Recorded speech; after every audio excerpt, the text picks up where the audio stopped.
7 continents in one room. What if the whole world lived under one roof? 7 souls from 7 continents, one room, one kitchen, one truth. And by the 14th day, love became forbidden, lies became food, and no one knew who truly won. This is not just a story. It's an ultimate search for the world-best continent, a search for perfection, originality, love, and ingenuity. Let's watch out to know the best continent and know why they are. The summon. The world was tired of arguments. Every year, global meetings ended with prideful speeches, each continent claiming to be the best in food, business, relationship, and lifestyle. Africa said it was the root of all humanity. Europe bragged about civilization. North America flaunted freedom and innovation. Asia spoke of discipline and culture. South America praised its passion. Australia smiled with its calm and order. Even Antarctica, though quiet, called itself the purest and most untouched. So when the arguments almost turned political, the World Council of Captains decided to prove something, once and for all. They would send one representative from each continent to live together for 14 days in a single large room somewhere neutral. A room with one kitchen, one toilet, one living room, and one shared bedroom. It would be a test of humanity, to see who truly embodied greatness. After long discussions, the chosen venue was in Ile-Ife, deep in the southwestern part of Nigeria, a place believed to be where civilization first touched Earth. Cameras would be hidden in corners. The whole world would watch secretly. No one would interfere. The representatives would be fed, monitored, and scored quietly by unseen judges. On a warm morning, 7 figures arrived, each carrying the weight of a continent's pride.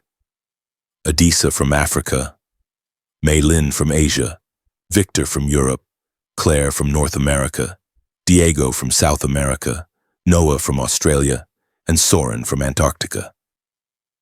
They were strangers but carried centuries of silent competition in their eyes. None smiled fully, none bowed. Each was here to prove that their continent was the best. But deep down, something unspoken lingered, a fear that after these 14 days the world might never argue about who is better the same way again. Here is Adisa, passionate, proud, deeply rooted yet open-hearted, representing Africa. Meet Mei Lin, calm, disciplined, and intelligent, hides forbidden feelings, representing Asia. This is Victor, confident, polished, a perfectionist with hidden arrogance, representing Europe. This is Claire, free-spirited, business-minded, loud but honest, representing North America. Diego, charming, emotional, fun-loving, secretly jealous, representing South America. Noah, relaxed, neat freak, avoids drama but secretly judges others, representing Australia. Lastly, meet Soren, mysterious, cold, observing everyone, rarely speaks, representing Antarctica. Now let the search begin. They all arrived Lagos and were welcomed by Adisa. They ate light so that they can journey to their destination. 2 hours into the journey, they were asked to come down because the car couldn't go further because of the river facing them. They had to walk through the river murmuring, throwing tantrums at Adisa. They caused Africa. Each continent praised their continent for being more developed and so on until they arrived, the camp prepared for them to stay. The house stood quietly on a hill in Ile-Ife, painted in calm beige with green flowers growing by the door. It wasn't a mansion, yet it had a strange royalty, the kind that made silence powerful.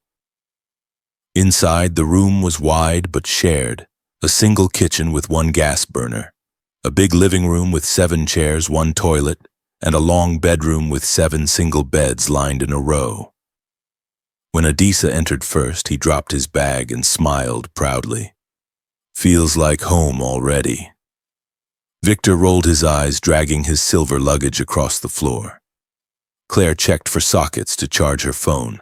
Mei Lin walked gently, observing while Diego whistled, snapping his fingers at the rhythm in his head. Noah walked straight to the sink, running his hand along the counter like a detective for dust. Soren stood near the window, expression unreadable, saying nothing. By evening, they had unpacked and gathered for the first official meeting. A letter sat on the center table, sealed with gold. You are the mirror of your people. Your actions will speak louder than your culture. Eat together, live together, learn together. Cameras are watching, but judgment will be unseen. It was signed, the captains. For a few seconds, silence ruled the air. Claire laughed nervously. So basically, it's Big Brother world? She joked. Mei Lin smiled slightly, but Adisa's face stayed firm. Let's not make this a joke. The world is watching. Victor clapped slowly, mocking. Oh yes, Africa speaks first. The tension thickened like fog. It was only day one, yet pride had already found a seat. The room that looked peaceful at dawn now carried quiet storms waiting to break. Morning sunlight poured into the kitchen, and with it came chaos. Each person wanted to prepare breakfast their own way. Mei Lin boiled rice with ginger and soy sauce, her movement smooth like a dancer. Adisa fried plantain and eggs, singing a Yoruba tune. Victor, wearing gloves, tried to make pasta but complained about the heat. Diego roasted meat over fire, saying, "In my home, food means family." Claire tried pancakes but burnt half of them. Noah kept cleaning behind everyone, frowning each time oil spilled. Soren just watched from the doorway, noting who offered help and who didn't. The kitchen smelled like 7 worlds crashing together. Sweet, spicy, smoky, burnt, and proud. When it was time to eat, they placed their meals on one long table. No judges were visible, yet everyone felt scored. The first bite revealed beauty and difference. Asia's rice was balanced and calm. Africa's plantain brought warmth. Europe's pasta tasted elegant, and South America's meat felt festive. Antarctica hadn't cooked, but he quietly tasted everyone's dish, whispering, "We all season differently, but hunger humbles us the same." It silenced them all. After breakfast, Claire laughed and said, "If we keep eating like this, we'll either fall in love or fight to death." No one knew how true that was. Day 2 ended with pride, flavor, and small beginnings of affection, though somewhere deep, rivalry was boiling, waiting for the right moment to spill. The captain sent their first task through a loudspeaker. Build a business idea together, one that represents your continent's strength. Instantly, ego filled the air. Victor stood, confident. Europe will lead. We built industries before you knew trade. Adisa chuckled. You built walls, too. Claire suggested teamwork, while Mei Lin offered a quiet smile. Diego jumped in with energy, suggesting a cultural restaurant, while Noah wanted something eco-friendly. Soren, leaning by the wall, said softly, You're all shouting different dreams. Maybe that's the problem of the world. Nobody listened to him. They argued until the sun shifted positions. When silence finally came, Adisa presented a bold plan.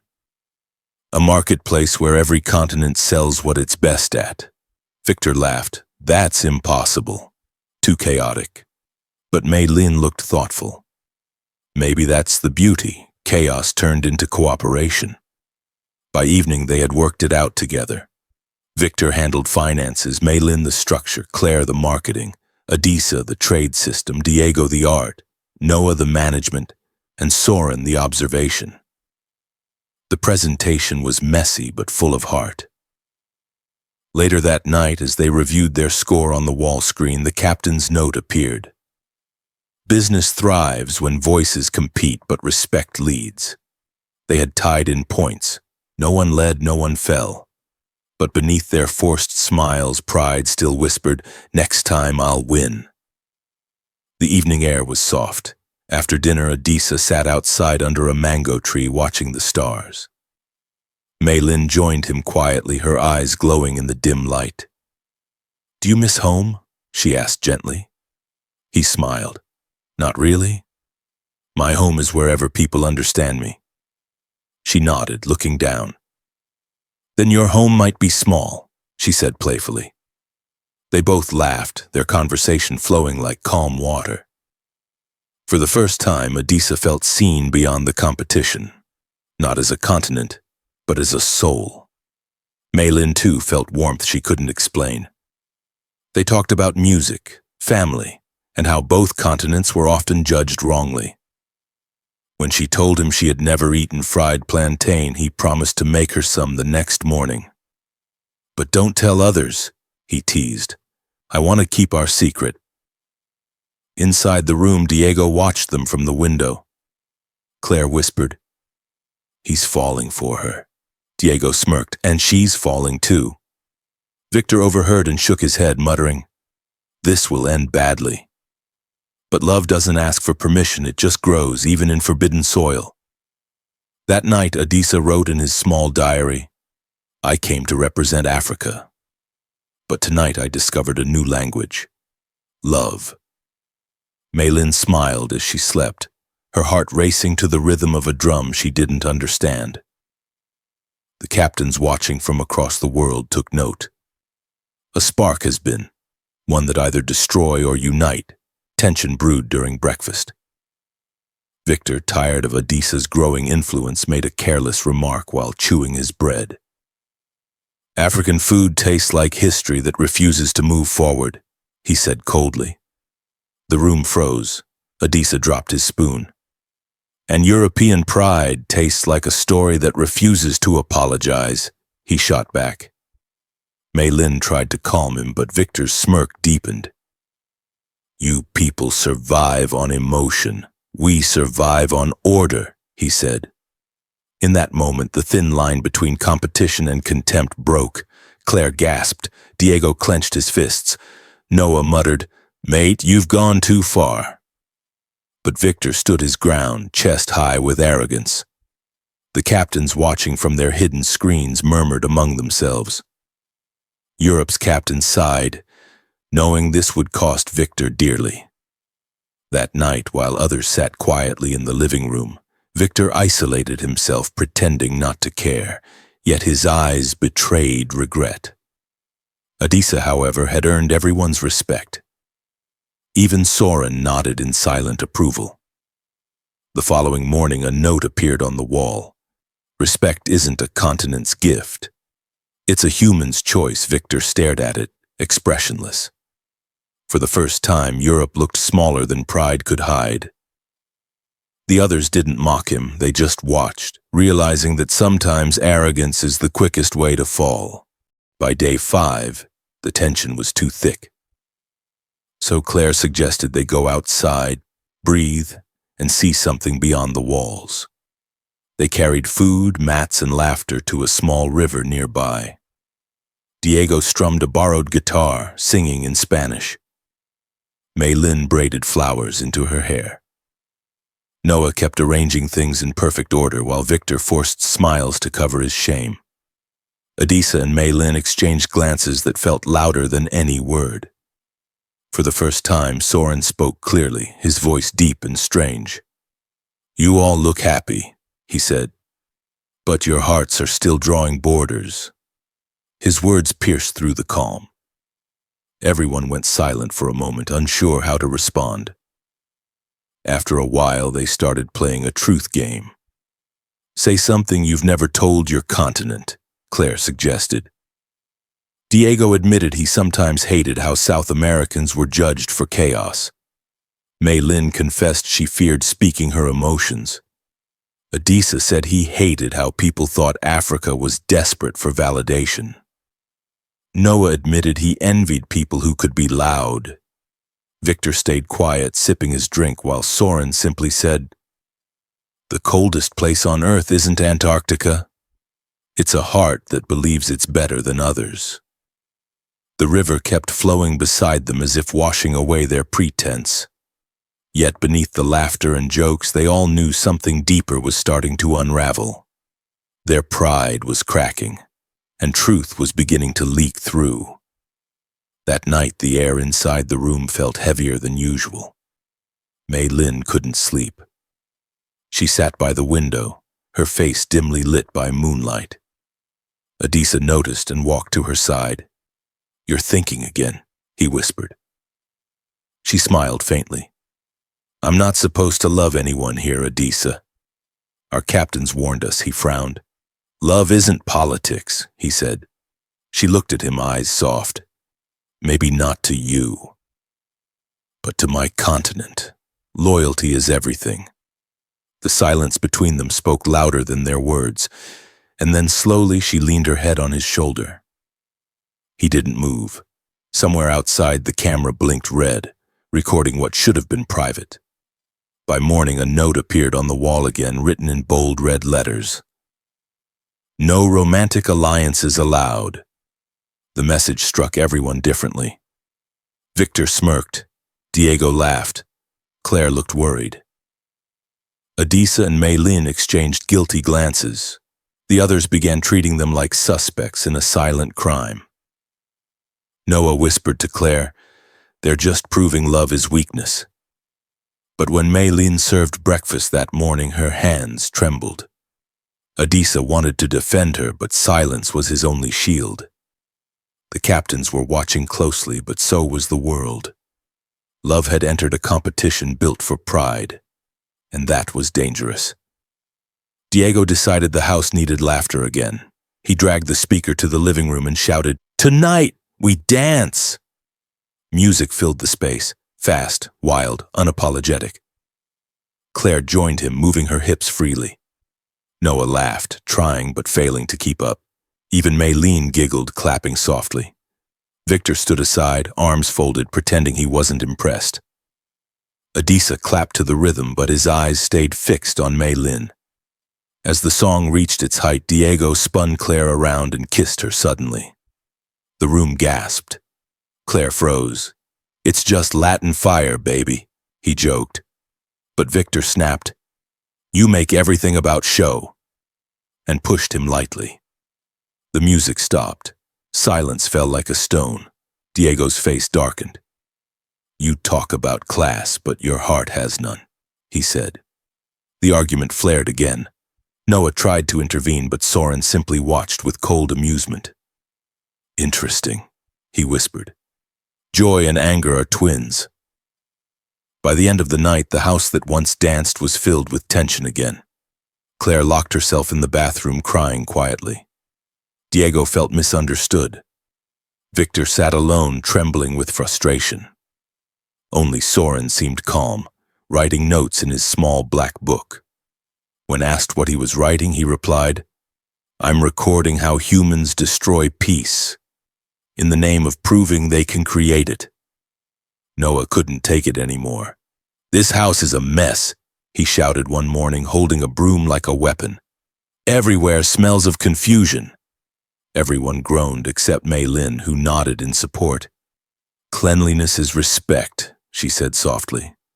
Victor rolled his eyes. "You Australians clean everything like guilt." That hurt, but Noah ignored him and started cleaning the kitchen. Soon everyone joined reluctantly, sweeping, washing, wiping. Diego turned it into a game, while Claire played music to make it fun. For a few minutes they laughed together again. But then Noah found something under the sink, piles of hidden waste. "Who did this?" he yelled. No one answered. Later that night, Soren spoke up from his bed. "It was Noah," he said calmly. Everyone turned in shock. He cleaned what could be seen and hid what couldn't. Noah froze, color draining from his face. It was true. He'd hidden leftovers to make the kitchen appear perfect. The captains deducted points immediately. A note appeared. "Perfection without honesty is just decoration." Noah sat in silence, ashamed. Adisa placed a gentle hand on his shoulder. "We all hide something," he said quietly. That night no one spoke much. Even cleanliness had become a battlefield. The captains watching began to realize no continent was clean enough to win without first facing its own dirt. By the seventh day, whispers began. Someone had leaked private footage, the one showing Adisa and Mei Lin under the moonlight. It appeared on a secret world stream overnight, turning them into a global scandal. The house woke to chaos. Claire confronted Mei Lin. You knew cameras were watching. Why risk everything? Adisa stood by her, fists clenched. Victor, pretending concern, muttered, Rules are rules. Diego punched the wall. Who leaked it? He demanded. No one answered. Soren looked at Victor briefly but said nothing. The captain's message appeared again. Love or loyalty? Choose. That night, Mei Lin locked herself in the bathroom, crying softly. Adisa waited outside the door. They can humiliate me, but not you, he said. She replied through her tears. It's not humiliation. It's exposure, her voice broke. I'm not ashamed of loving you. For the first time, the proud African's eyes watered. He whispered, Then let the world judge us, not define us. When she came out, she leaned into him. Around them, the others watched silently, torn between jealousy and respect. But somewhere inside the group, a seed of betrayal had already sprouted, the kind that would soon divide the room completely. For days, Soren had spoken little. He spent hours staring through the window, studying the others like a quiet scientist. One evening, Claire asked, Why are you always so calm? He turned slowly, his pale eyes reflecting both sadness and wisdom. Because I've seen what happens when people believe they're better than others. My land is frozen because it protects itself from warmth, just like humans. His words froze everyone. Diego muttered, That's deep, man. Victor laughed nervously. You think we're all broken ice? Soren nodded. Yes, you all melt only when guilt touches you. His words unsettled them. That night, Soren wrote another note and slipped it under the door. It read, If pride is a crown, humanity is the price. The captains found it first. They highlighted it on the main screen the next morning. Mei Lin whispered, Maybe he's right. Adisa looked thoughtful. Even Victor, once arrogant, stayed silent. Antarctica had spoken not as a competitor, but as conscience. For the first time since the experiment began, no one argued at breakfast. They ate slowly, humbled by the man who never fought for points but was quietly winning the soul of the room. By day 10, love and anger lived side by side. Diego and Claire had started spending more time together, laughing in corners, whispering during chores. Mei Lin noticed and teased Claire gently, but Adisa grew distant, not out of jealousy but worry. Love seems like a trap in this house, he told Mei Lin one night. She smiled faintly. Maybe love is the only thing not pretending here. Meanwhile, Victor tried to make peace by cooking for everyone, but his dish failed terribly. Still, they clapped, a quiet apology hidden in their laughter. Later that night, Soren gathered them in the living room. Tell me, he said softly, if tomorrow the world ended, what would you want your continent to remember you for? Silence. Then Claire said, compassion. Diego said, joy. Mei Lin whispered, peace. Adisa answered, truth. Victor hesitated, then murmured, forgiveness. Noah smiled weakly. Order. Soren said nothing, just wrote something again in his small book. They didn't know it, but he had just written the final score that would change the experiment forever. The captains kept watching, torn between science and emotion. The contest had stopped being a test. It was now a mirror. The next morning they woke to a loud alarm. On the wall screen, a new message blinked. One of you will be eliminated today. Gasps filled the room. No one had expected disqualification. A short video played showing each person's weakness, Noah's fake perfection, Victor's arrogance, Diego's temper, Claire's impulsiveness, Mei Lin's forbidden love, Adisa's pride, Soren's detachment. They were all guilty in different ways. The captains then announced, "The others will vote one person out." It was the hardest silence they'd faced yet. Tears rolled down Maylene's cheeks. Adisa held her hand under the table. When it was time to vote, no one could write a name. Then Soren stood and said, "I will leave." Everyone shouted, "No," but he smiled. The world doesn't need to test who's better. It needs to learn who can walk away from power. His voice trembled slightly, yet his peace filled the room. He packed his small bag, nodded at each of them, and said before stepping out, "Remember, winning is not proof of worth." When the door closed, even the captains watching from miles away felt something break inside them. The coldest man had just melted the room. After Soren's departure, the house changed. It was quieter, softer, yet more fragile. Adisa sat alone, staring at the empty chair. "He was right," he murmured. "We're all pretending to be perfect." Maylin sat beside him, placing her hand over his. "Maybe that's what makes us human." Meanwhile, Diego tried to lighten the mood but ended up crying mid-laughter. Claire hugged him tightly. Noah apologized to everyone for judging too harshly. Even Victor looked broken, whispering, "Maybe my continent's power blinded me." That night, thunder rolled over Ilaif. The storm outside mirrored the one within them. They gathered near the window, watching rain blur the glass. "What if this was never about competition?" Claire said suddenly. Adisa replied, "Then it was about awakening." Maylin nodded. "Maybe the captains wanted us to see what the world refuses to see, that every continent carries both beauty and wounds." The lightning flashed, illuminating their faces, once proud, now humbled. For the first time, they looked like one people, not 7 flags. None of them knew it yet, but the final 3 days of the experiment would shake the earth itself, and end in a way that would make the captains question why they ever divided humanity in the first place. By the 10th day, the cracks were wide enough for the world to see. The global captains, watching from hidden screens, were arguing among themselves. "Look at Asia. He's too strategic. Africa is too emotional. Europe has lost discipline." They had come to crown a winner, but were now trapped in the same confusion they wanted to resolve. Meanwhile, inside the house, something strange happened. After another heated debate, Soren from Antarctica broke down in tears. "We are all pretending," he said quietly. "We call ourselves the best, but none of us is complete." The room froze.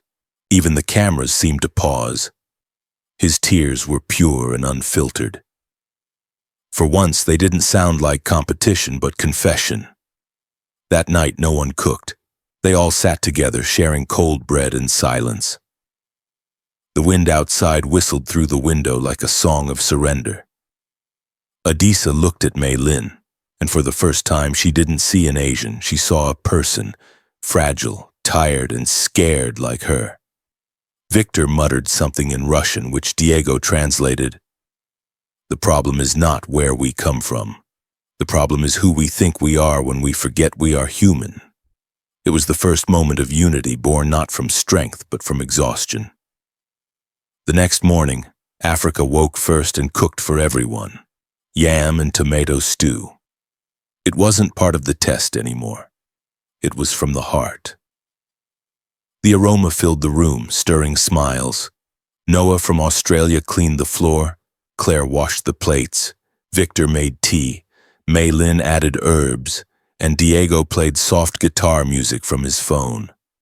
For the first time, no one argued, no one compared. They simply lived. The watchers around the world were confused. "Are they giving up?" some asked. But what looked like surrender was actually the beginning of peace. During breakfast, laughter replaced tension. Maylin finally admitted, "I always thought Africans were loud, but you are music." Adisa smiled and replied, "And I always thought Asians were too serious, but you are melody." Victor laughed softly. "Maybe we are all just different notes in the same song." The line would later go viral when the show was aired. Different notes, same song. The 14-day challenge was halfway reborn. But none of them knew that the captains watching had decided to extend their stay by 2 more days, secretly hoping to see if the peace was real or just another phase. On the 12th day, they woke up to a surprise. A letter lay on the table. You have 2 more days. Use them wisely. Tomorrow will decide everything. The message changed the air. Suddenly, unity was being tested. Would their peace survive under pressure? The first task was to cook 1 meal representing all continents. It began as a joke but soon turned tense. They argued about taste, spice, and method. Mei Lin insisted on rice. Adisa wanted yam. Victor pushed for bread. Diego wanted beans. Then, unexpectedly, Claire stepped forward. Let's stop cooking to win. Let's cook to remember. They each dropped 1 ingredient that symbolized home. Chili, milk, cassava, corn, rice, honey, and salt. The meal turned into a fusion, chaotic yet beautiful. When they ate, no one spoke for minutes. It didn't taste perfect, but it tasted human. At night, they danced to soft Afro beats. Mei Lin swayed shyly. Victor laughed without shame. Even Soren smiled. The watchers saw something they didn't expect. Continents turning into friends. On the 13th day, emotions overflowed. Adisa and Mei Lin's secret love, which had been whispered around, finally came to light. They were caught holding hands near the balcony. The others were stunned. You know the rules, Victor said softly. No emotional ties. But Adisa stood firm. You asked for truth. This is mine. Mei Lin's tears fell. If love is forbidden between continents, then the world has already failed. The watchers gasped. Debates erupted online. Was it love or betrayal? The tension filled the room again. Yet it wasn't the same as before. It was honest. Diego clapped slowly. Maybe love is the final test. The words settled in everyone's chest. That night, no one slept. They talked about love, what it means in different cultures, how it's twisted by power, and how humans label what they don't understand. By dawn, the 7 knew something profound. The world's walls are built not by continents, but by fear. On the 14th day, the Council of Captains arrived quietly in Île-If. The 7 stood side by side, unsure of what would come. You have completed the challenge, the head captain announced. We have watched every moment, your fights, your laughter, your tears. Now we must decide. A long silence followed. Then the captain of Europe stood up and said, we cannot choose. There is no winner. No continent is better than the other. The 7 looked at one another, confused yet relieved. You all revealed what we needed to see, he continued. Africa taught us heart. Asia taught us discipline. Europe taught order. North America taught courage. South America taught spirit. Australia taught peace. Antarctica taught purity. Together you reminded us that we are nothing alone. The announcement went global. The story became a documentary watched by billions. At the end, the narrator said 7 continents lived in one room and none won. Because we were never meant to compete, we were meant to connect. When the 7 walked out of the compound holding hands, a soft rain fell. The walls of pride had melted. Humanity had finally won. The story is brought to you by Forges, written by Favor 00.